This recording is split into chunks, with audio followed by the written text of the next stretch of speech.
Ok, vamos a entrar hoy a la unidad 4, lo que es características y propiedades de la materia. ¿Estamos de acuerdo, chicos? Sí.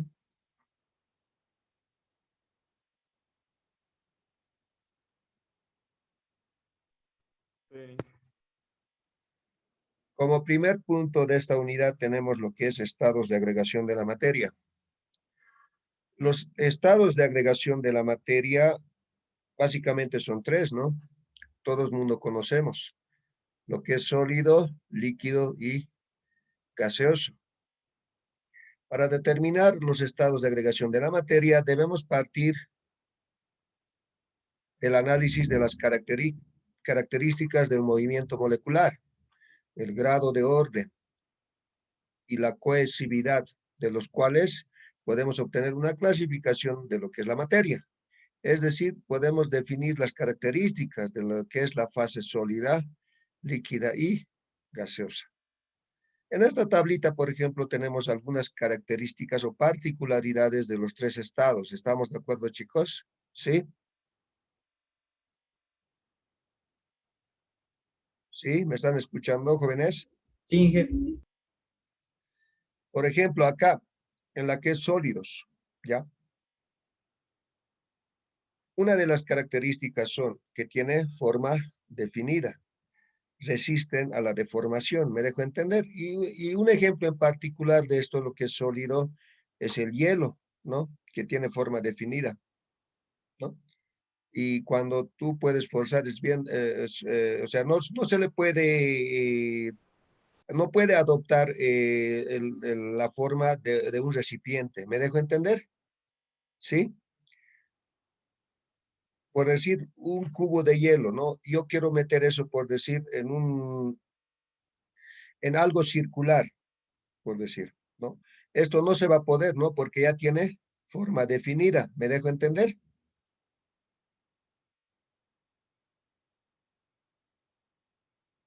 Sí, entiendo. ¿No? No se puede, no puede adoptar una forma circular porque esto es un cubo. Y como está es sólido, hielo, eso no se puede, ¿no? Resisten a la deformación. Ahora, en la de los líquidos, carecen de forma definida, ¿no? Porque esto básicamente adoptan la forma del recipiente que lo contiene, ¿no? Por decir, yo quiero vaciar en un envase circular, por decir, el líquido, va a adoptar esa posición, ¿no? Si yo quiero, digamos, en un envase en un envase cúbico, también va a adoptar esa misma forma, ¿no? ¿Por qué? Porque es líquido. ¿Estamos de acuerdo, chicos? Sí. Por eso carecen de forma definida, no tienen una forma definida, pueden adoptar del recipiente en que lo podemos nosotros transportar el líquido. ¿Estamos de acuerdo? ¿Estamos de acuerdo, jóvenes?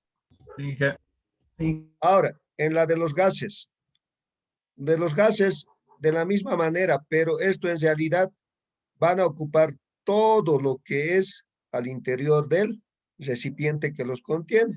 ¿Me dejo entender?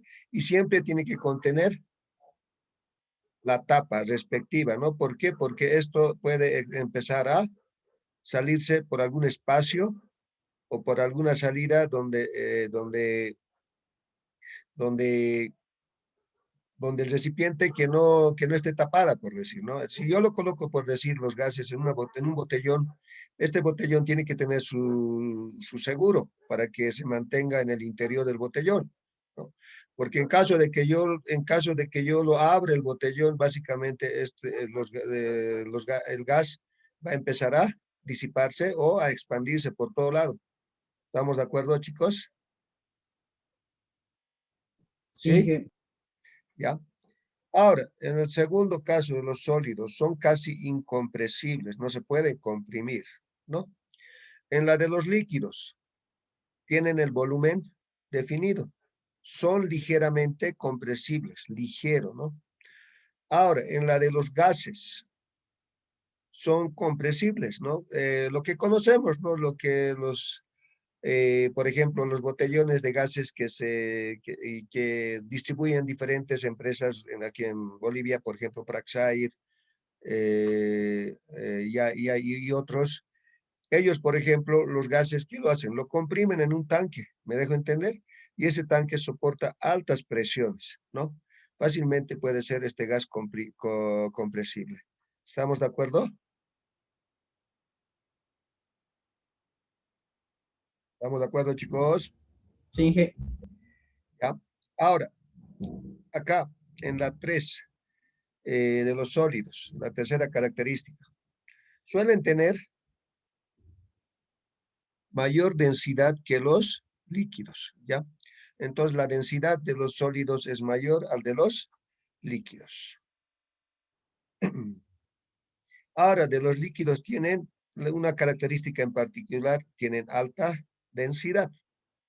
En lo de los gases, la densidad es baja. Y la cuarta característica de los sólidos no son fluidos, ¿no? ¿Por qué? Porque básicamente es como son sólidos, obvio que no fluyen, ¿no? Ahora, en la de los líquidos son fluidos, ¿no? Es líquido. Básicamente, si yo derramo un poco, esto va a fluir, va a expandirse por toda la superficie donde yo haga el desame del líquido. ¿Me dejo entender? ¿Me dejo entender, chicos? Sí, Inge. Ya, ahora de los gases también son fluidos, pero estos fluidos tienden a expandirse. Puede ser en un ambiente, en un botellón, ¿no? Por todo lado, básicamente. Ahora, la quinta característica de los sólidos se difunden muy lentamente a través de otros sólidos. Así que básicamente, si un sólido yo lo muevo un poco, entonces estos básicamente se pueden, o sea, ¿cómo se dice? Difunden muy lentamente a través de otros sólidos. Yo tengo una cantidad de sólido en un lugar. Ahora, la quinta de los líquidos se difunden a través de otros líquidos. Puede mezclarse, ¿no? En otras palabras, con otros líquidos. En la de los gases, se difunden con rapidez, o sea, la velocidad es mayor en la de los gases. ¿Me dejo entender? ¿Estamos de acuerdo, chicos? Sí, Inge. Ya. Ahora, seguimos. El sexto, de los sólidos tienen ordenamientos determinados de partículas, ¿no? Son muy ordenados. En el anterior estábamos viendo, ¿no? Cuando hemos visto una partecita, ¿no? En la que era la parte del primer tema en la unidad 1, ¿no? Tienen ordenamientos determinados de partículas únicamente con movimiento vibratorio, solo pueden vibrar. ¿Y por qué? Debido a que las partículas tienen partículas muy cercanas entre sí, están muy juntas, ¿no? Ahora, el sexto de los líquidos son conjuntos desordenados de partículas, ¿no? Muy cercanas entre sí, con movimiento aleatorio. Son desordenados, pueden moverse, pero no como la de los gases. Por ejemplo, acá en la sexta característica de los gases, tienen partículas extremadamente desordenadas, ¿no? Básicamente tienen mayor libertad de movimiento, ¿no? Tiene movimiento igual de la misma manera, aleatorio y mayor rapidez en tres direcciones, ¿no? Por todos lados pueden mover. Tienen mayor espacio. Esas son las 6 características principales que existen tanto en el sólido, líquido y gas. Como 4.2 tenemos lo que es propiedades intensivas de la materia. Ya, entonces son propiedades que no dependen de la cantidad de materia, ¿no? Aquí, por ejemplo, tenemos un ejemplo en particular de algunas propiedades intensivas de la materia. Por ejemplo, entre ellos está lo que es la densidad, la temperatura, el punto de fusión, la dureza, etcétera, ¿no? Hay otras más.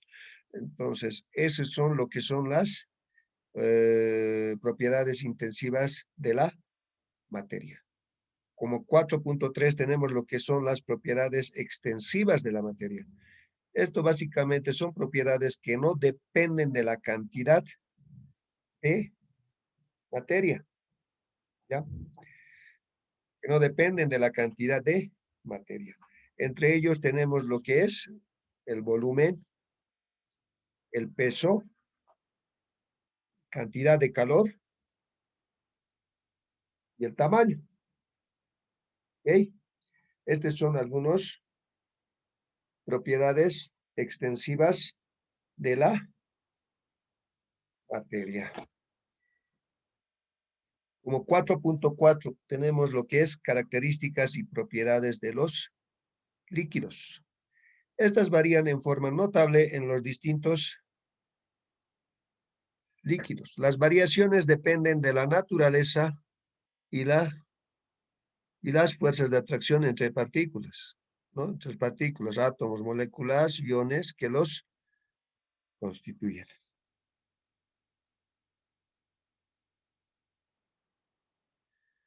Como 4.41 tenemos lo que es la viscosidad. La viscosidad es la resistencia de un líquido a fluir y se relaciona con las fuerzas intermoleculares de atracción y con el tamaño y forma de las partículas que lo constituyen. ¿Okay? La melaza, o conocido también en particular como la miel, ¿no? Tiene alta viscosidad a temperatura ambiente y la gasolina fluye con facilidad y tiene baja viscosidad.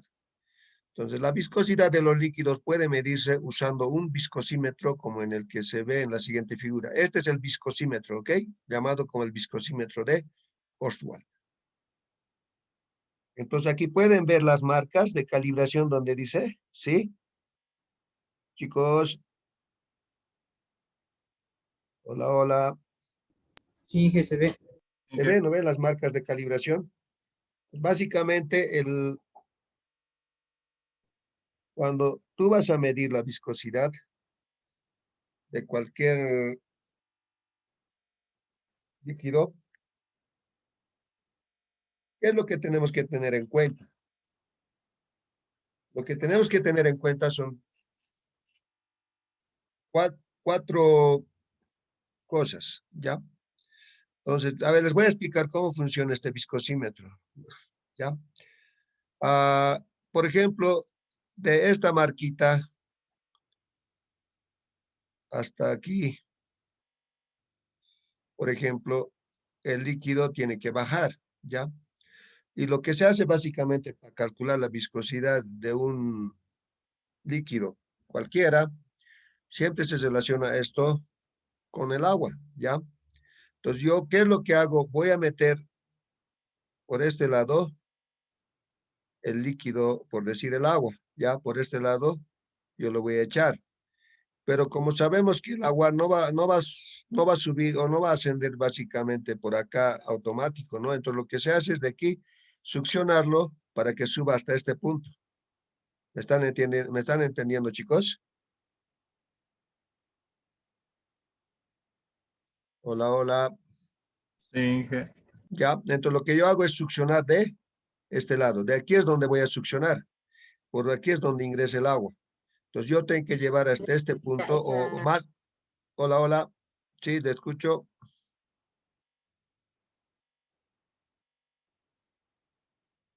Ya, entonces lo que yo hago es más o menos llevar el nivel del agua hasta esta altura. Entonces yo voy a empezar a medir el tiempo cuando el agua llegue aquí, de aquí hasta a las dos marcas, ¿no? Todo esto tiene que transcurrir el líquido hasta este punto. Entonces yo voy a medir ¿qué? El tiempo, ¿ya? ¿Me dejo entender? ¿Estamos de acuerdo, chicos? Hola, hola. ¿Estamos de acuerdo, chicos? Sí, Inge. ¿Ya? Entonces yo mido el tiempo. Primero hago con lo del agua. Puede ser repetidas ocasiones, ¿no? 2 o 3 veces. Y yo voy a tomar el tiempo promedio, ¿ya? Puede haber un retraso de 1 segundo, puede haber un retraso de 2 segundos. Entonces, por eso se hace esto en el laboratorio, repitiendo, puede ser 5 veces, 6 veces, ¿no? ¿Ya? Entonces, yo voy a tener un tiempo para para el líquido que va a fluir, que va a ser el agua. Yo tengo este tiempo ya, ¿no? Entonces, también tengo que verificar que la temperatura del agua, ¿me dejo entender? ¿A qué temperatura está el agua? ¿Estamos de acuerdo, chicos? Sí, Inge. ¿Ya?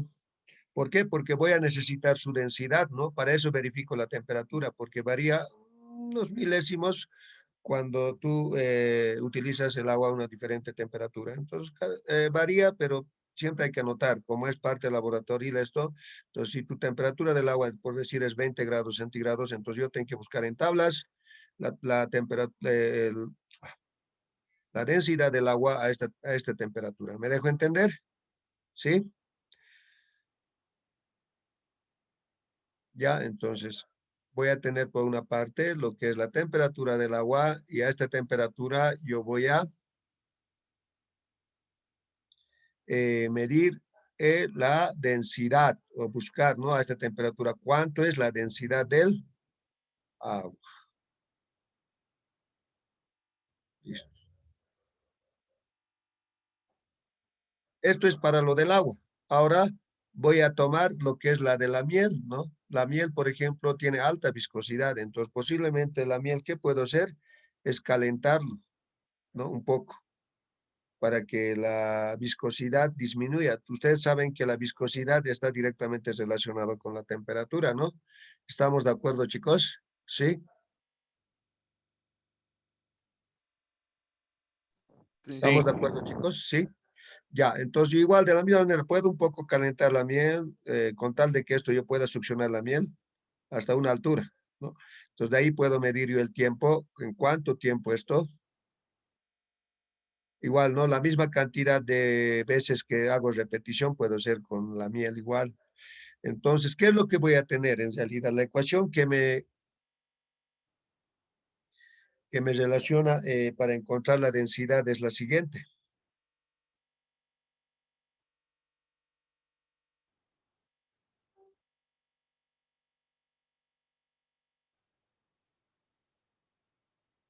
Este, por decir, es quiero encontrar la viscosidad de la miel, por decir. Entonces, yo tengo aquí la viscosidad del agua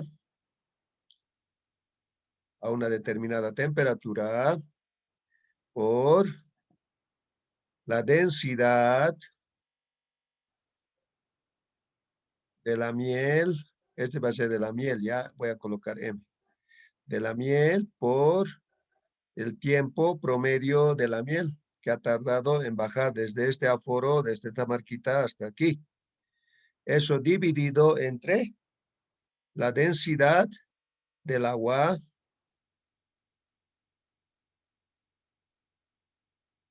por la temperatura. Perdón, tiempo. Estoy mal. Tiempo. El tiempo en que ha transcurrido en fluir desde este marca hasta este marca del agua. ¿Ya? Este es el tiempo de lo que ha tardado la miel en fluir desde esta marca hasta esta marca y el otro que es del agua desde esta marca hasta esta marca. Entonces de ahí yo puedo calcular porque esto en tablas se busca ya la viscosidad del agua. Esto vamos a encontrar en tablas a una determinada temperatura. Ahora está claro cómo funciona el viscosímetro de Oswald, ¿sí?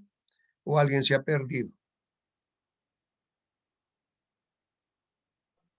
Licenciado, lo de las temperaturas puede volver a repetir, T' y T, por favor. Ah, ya. Por ejemplo, el agua a temperatura ambiente, toma básicamente la temperatura ambiente. No puedes estar en un ambiente de 20 grados, entonces tu agua va a estar a esa temperatura si tú estás en ese ambiente. ¿Me dejo entender? ¿Sí? Entonces, yo esto, ¿para qué digo? Es para la densidad del agua, porque la densidad del agua varía en función también de la temperatura. ¿Me dejo entender? ¿Sí? Sí. ¿Estamos de acuerdo? ¿Ya?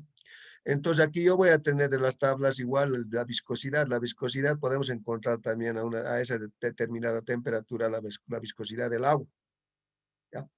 Entonces, esto, la densidad va a estar relacionado con la temperatura del agua, varía. Unas milésimas sí varían, ¿no? En la tablita, les voy a mandar una tablita. Tengo una tablita donde a diferentes temperaturas la densidad del agua, cómo empieza a variar. ¿Estamos de acuerdo, chicos? ¿Sí? Hola, hola. Sí. ¿Ya? Entonces, eso es lo que estoy tratando de explicar. Entonces, como ya tengo aquí la densidad del agua, tengo el tiempo en que ha transcurrido en fluir desde este marca hasta aquí, tengo el tiempo, ¿no? Tiempo promedio es esto.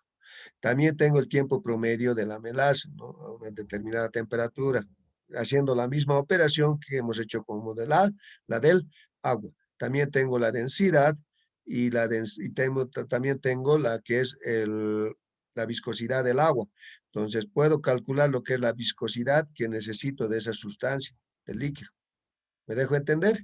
Esto podemos hacer para la gasolina, para diferentes, para hallar la viscosidad de los diferentes líquidos. ¿Estamos de acuerdo, chicos?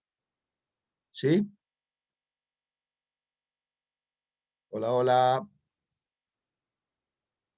Sí, Inge. ¿Alguien no le ha quedado claro tal vez esa parte?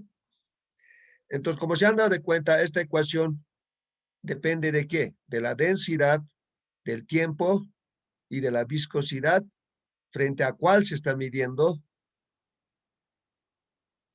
el líquido, ¿no? Básicamente esto siempre va a ser con referencia al del agua, ¿ya? Si yo quiero medir la viscosidad de la gasolina, entonces siempre voy a hacer igual con respecto al del agua. ¿Estamos de acuerdo, chicos? ¿Sí? Hola. Sí, Inge. ¿Estamos de acuerdo? ¿Se entiende?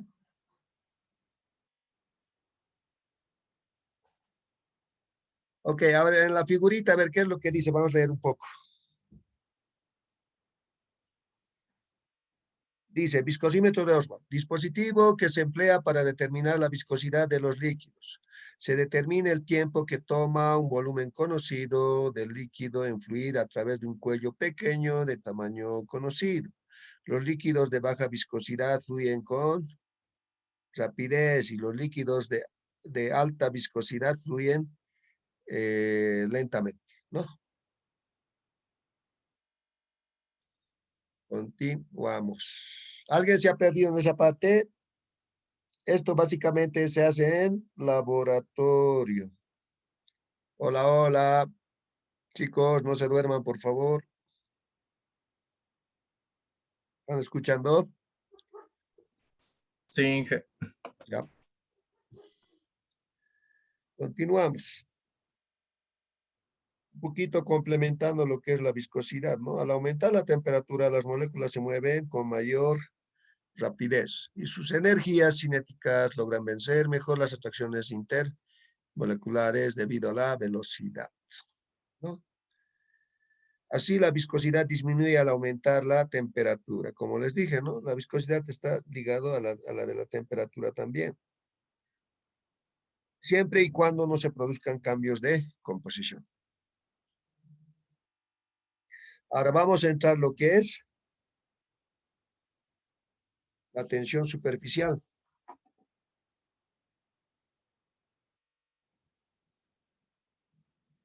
La tensión superficial. La tensión superficial mide las fuerzas internas que hay que vencer para poder expandir la área superficial de un líquido, ¿ok? Sobre las cuales que se encuentran por debajo de la superficie de un líquido influyen las atracciones intermoleculares, entre moléculas, está diciendo, ¿no? Que provienen de todas las direcciones.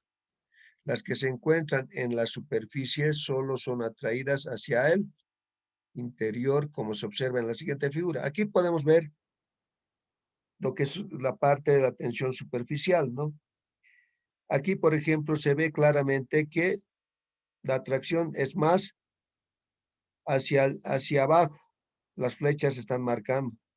Aquí se nota, ¿no? Que está más hacia abajo y a los costados. Pero cuando uno está más debajo, la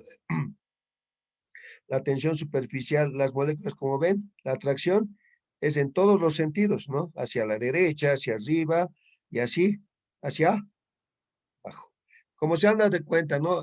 Esa tensión superficial se puede observar fácilmente cuando ustedes han visto alguna vez un animal de peso bien ligero andando sobre la superficie del agua. ¿Alguna vez observaron eso? No. Sí, Sí, ¿no ve? La mosca, por ejemplo, fácilmente, como es tan liviano, puede fácilmente caminar sobre la superficie de una agua, de un vaso de agua. ¿Por qué? Porque debido a la tensión superficial, la mosca no se va a hundir. ¿Me dejo entender? No se hunde, ¿no? Puede caminar fácilmente sobre la superficie del líquido. ¿Estamos de acuerdo, chicos?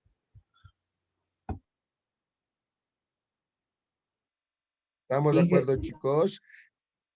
Ahí básicamente se puede aplicar lo que